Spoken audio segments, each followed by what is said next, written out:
Papa. People keep asking for new sweets every day. Where do all these ideas go? That's a great question.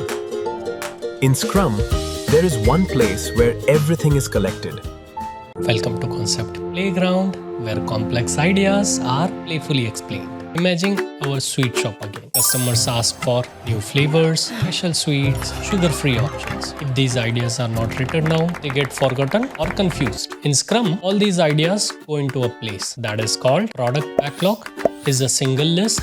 It contains all the items which is to be built, and it is ordered based on the value. It is not about a plan for today. It is about a wish list for the product. Not everything which is a part of product backlog will be built immediately. Some items are important now, some are important later, and some might not be built at all.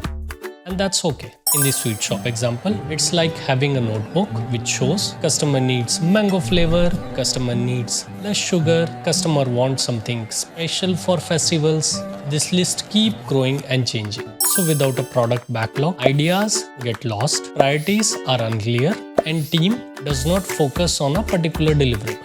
The product backlogs bring clarity and focus.